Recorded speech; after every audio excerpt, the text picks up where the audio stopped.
gumawa tayo ng sarili nating diskarte. Ayan o. Ayan.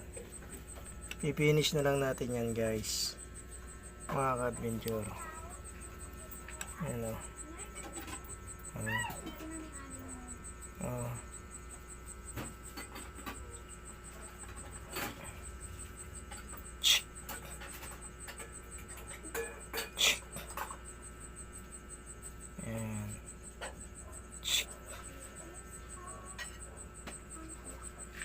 Pag tinusok yung bala dito, yung shaft, gaganon yan.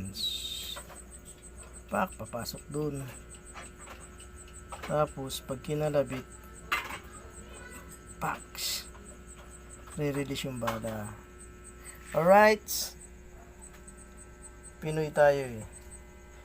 Ang Pinoy, maparaan.